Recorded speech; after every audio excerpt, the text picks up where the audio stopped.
મને ઘણી વખત લોકો પ્રશ્ન પૂછે કે આ બધા કીર્તનો આપણે ન ગાતા હોય, એક રાધા એક મીરા દોનો ને શ્યામ કો ચાહા, અંતર ક્યા દોનો કી પ્રીત में देखो, એક પ્રેમ દીવાની દૂસરી દરસ દીવાની. તો રાધા ને મીરા બે કૃષ્ણ પ્રેમી છે.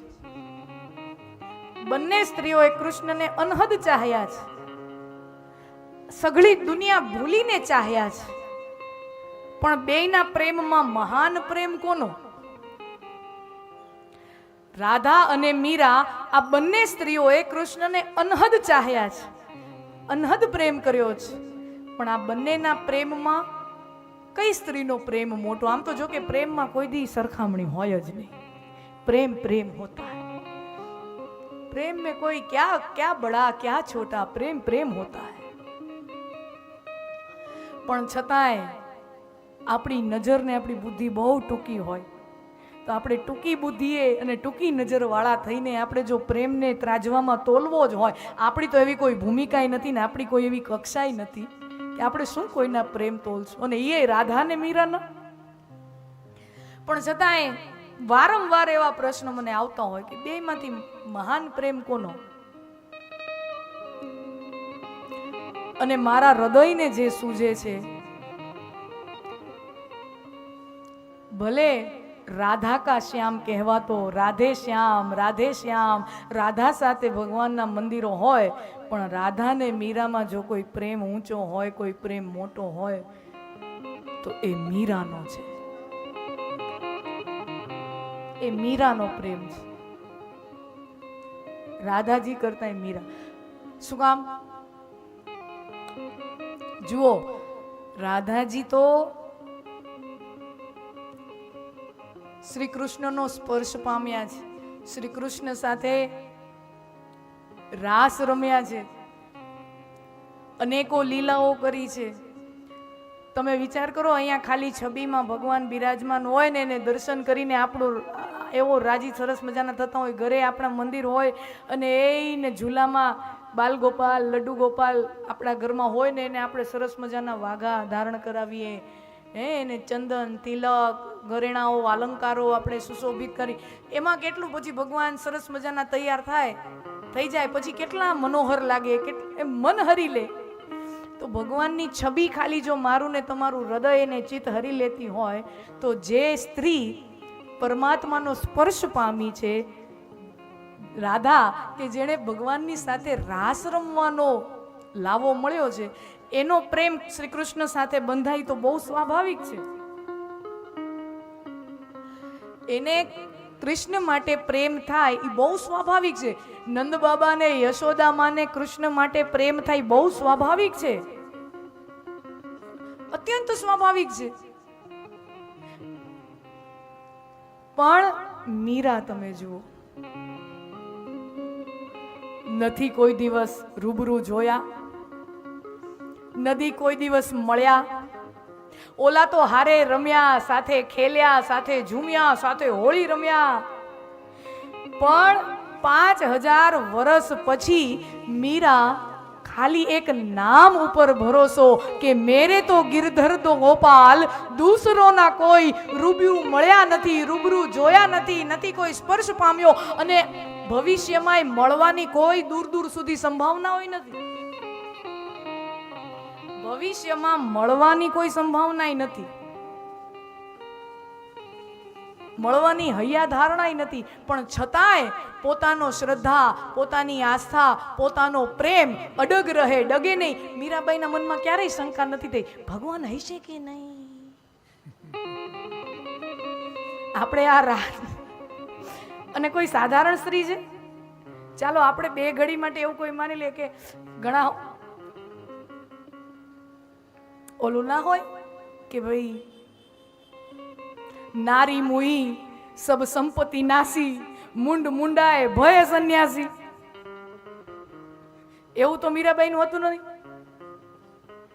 નારી મુઈ સબ સંપત્તિ એટલે પત્ની હતી એ ગુજરી ગઈ, એટલે પરિવારમાં હવે કોઈ છે નહીં. સબ સંપત્તિ નાસી, ખીચેથી ઠંઠન છે. તો એમ થાય કે હાલો ને અહીંયા મુંડન કરી લે, ભાણા મહારાજ કરીને લાડવા તો જમાડશે. મુંડાએ ભય સંન્યાસી, એવું તો કઈ છે નહીં, કાંઈ હતું નહીં તો હાલો કાંઈ છે નહીં તો ભાઈ રામનું નામ લઈ લે, કૃષ્ણનું નામ લે. મીરાબાઈ કોઈ સાધારણ સ્ત્રી નથી, એક પ્રભાવી રાજવંશના પુત્રવધુ છે. કોઈ સાધારણ સ્ત્રી નથી, રાજમહેલોમાં વસનારા એ રાજ રાણી છે. અને એ જે રાજઘરાનું છે, એ જે રજવાડું છે, એ કોઈ જેવું તેવું નથી. જે રજવાડામાં મહારાણા પ્રતાપ જેવા સંતાનો પાકે, ઈ કુલવધુ, ઈ વંશના ઈ કુલવધુ છે. કેવો ડીએનએ, કેવું રજવાડું કહેવાય કે જ્યાં મહારાણા પ્રતાપ ને એવા બધા મહાનુભાવો થઈ જાય, એવા બધા રાજાઓ થઈ જાય, એ પરિવારના એ રાજવધુ છે, પુત્રવધુ છે. અને બધું છોડી મેરે તો ગિરધર ગોપાલ દૂસરો ન કોઈ, દૂસરો ન કોઈ, દૂસરો ન કોઈ. એકેય વખત મનમાં એવો શંકા નથી આવ્યું કે મેં જે કૃષ્ણ માટે મારો રાજપાટ, મારા પતિ, આ બધું મેં છોડ્યું, એ છે કે નહીં? છે કે નહીં? એક વખત આપણને બધા મનમાં એવા ક્યારેક ક્યારેક આવે, જોજો ભગવાન હઈ છે કે નહીં હોય. માણાની શ્રદ્ધા બહુ ડગમગવાળી શ્રદ્ધા છે. આપણે ભગવાનને માનીએ છીએ, ભગવાન ઉપર ભરોસો નથી. હું ને તમે ભગવાનને માનીએ છીએ, આપણને ભગવાન ઉપર ભરોસો નથી. ઓલી જ ઉદાહરણ લ્યો, ઓલા મેં લાકડા વાળા કે બે લાકડા ઓલા ચલાવ્યા હોય અને એની ઉપર નટ છે ખેલ કરતો હોય, તો ઈ જોવા માટે એને ટોળું ભેગું થાય. દોરડી ઉપર નટ ચાલતો હોય અને બધા તાલીઓ પાડે ને ફોટા પડાવે ને એને રાજી થાય કે ઓહો જો તો ખરા શું બેલેન્સ છે. તો એક પુરુષ 35-40 વર્ષનો ઈ જેવી રીતે ખેલ કરે, સ્તંભ કોડી એના ઉપર દોરડા ઉપર ચાલે અને લોકો પ્રેક્ષકો તરીકે તાલીઓ પાડે કે વાહ ભાઈ વાહ, શું ખેલ કર્યો. તો ખેલ કરતા કરતા આમ જ્યાં લોકોનું ટોળું એક બાજુ ઊભું હતું, ત્યાં ઈ ઓલો આવી પોતાના હાથમાં લાકડી અને એ બધાને પૂછે, તમે માનો છો ને કે હું આ ખૂણાથી ઓલા ખૂણે જઈ શકું? તો કે હા માનીને, અમે હમણાં જ જોયું. તમે માનો છો હું વળી આ ખૂણાથી આ ખૂણા પાછો ચાલીને હોયો જઈ શકું? એટલી તાકાત છે મારામાં? તો કે હા હા, યસ યસ, તું તો જઈ જ હક ને. તો કે એક કામ કરું ને, તમારામાંથી કોકનું છોકરું લાવો, એને હું અહીંયા બેહાડું ખભે અને પછી એને લઈ જાઉં. ના હો, અમારું છોકરું ન દઈ. તો કે કા હમણાં તો તમે એવું કહેતા હતા ને કે અમે એવું માની છીએ કે તમે આ ખૂણાથી આ ખૂણે જઈ શકો છો, તો તમે એમ માનો છો કે મારામાં એ તાકાત છે, તમે એવું માનો છો કે હું આ ખૂણેથી આ ખૂણે જઈ શકું છું, તો પછી તમને તમારો દીકરો કે તમારી દીકરી મારા અહીંયા ખોળે બેહાડવામાં હું વાંધો, હું લઈ જઈશ, નહીં પાડું. એનો અર્થ એ થયો કે તમે માનો છો પણ ભરોસો નથી. એમ હું ને તમે ભગવાનનું નામ લઈએ છીએ, ભગવાનને માનીએ છીએ, પણ ભગવાન ઉપર ભરોસો નથી. આપણે ભગવાનને માનીએ છીએ પણ ભગવાન ઉપર ભરોસો નથી.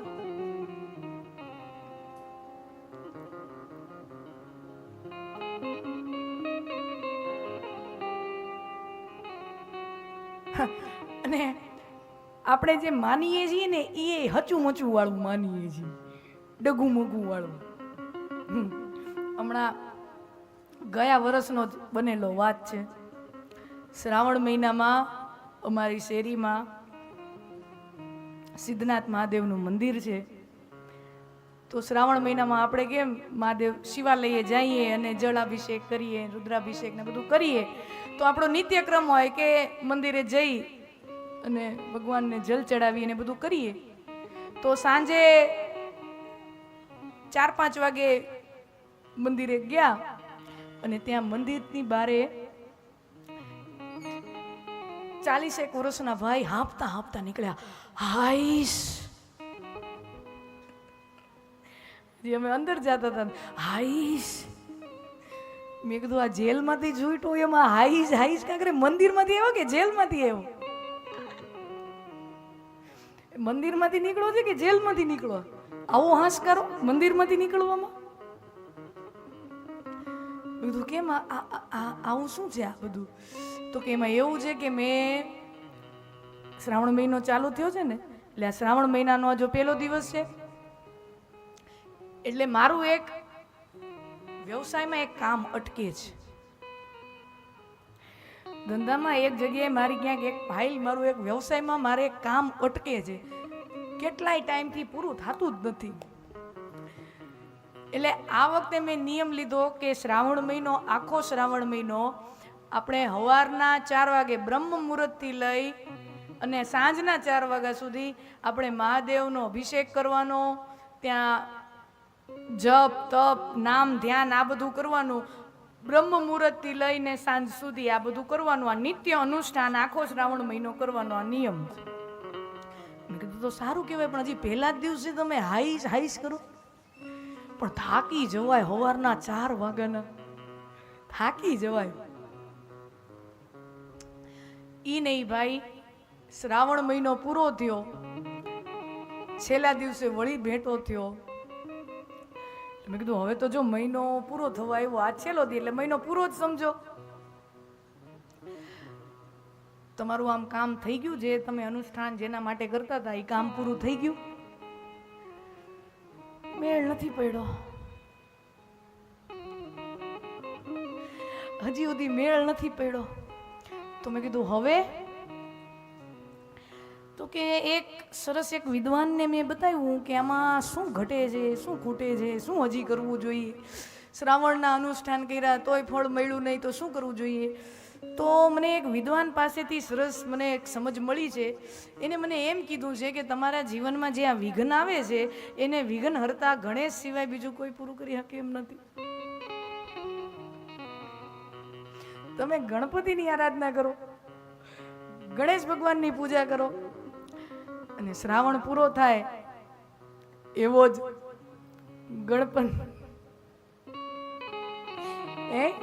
ગણેશ ઉત્સવના દિવસો ચાલુ થાય ને, શ્રાવણ પૂરો થાય એટલે પછી ગણેશ ઉત્સવના દિવસો ચાલુ થાય. એટલે ને મોદક ને મેવા ને એવું બધું ધરી ભગવાનને ને ગણેશ ભગવાનની પૂજા આરાધના બધું ઈ થોડાક દિવસ ચાલ્યું, 10 દિવસ ઈ કર્યું. મેં કીધું હવે વિઘ્ન હરતા વિઘ્ન હરી લીધું? તો કે હજી મેળ પડ્યો નથી. વડ એવા ટેટા ને બાપ એવા બેટા. બાપે કામ ન કર્યું ને બેટાએ કામ ન કર્યું.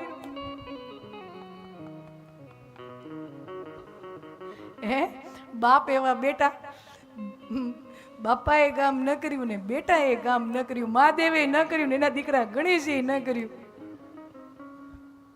તો કે હવે? મેં કીધું હવે શું કરશો? તો કે બીજા એક વિદ્વાન મળ્યા છે, એને કીધું કે તમને પિતૃ નડે છે.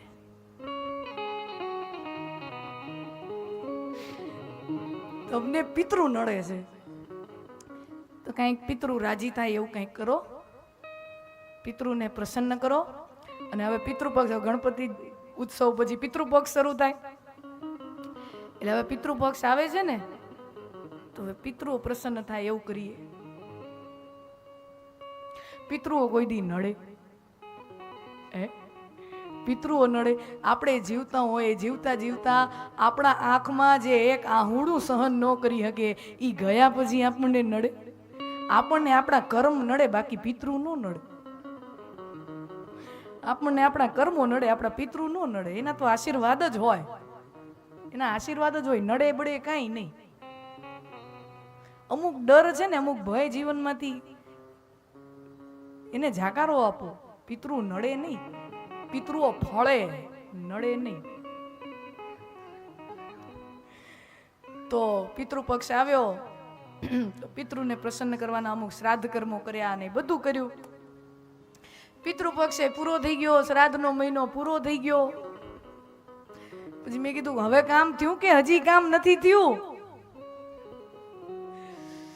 તો કે એમાં એવું છે, હજી કામ થયું નથી. અને મને હવે ખબર પડી કે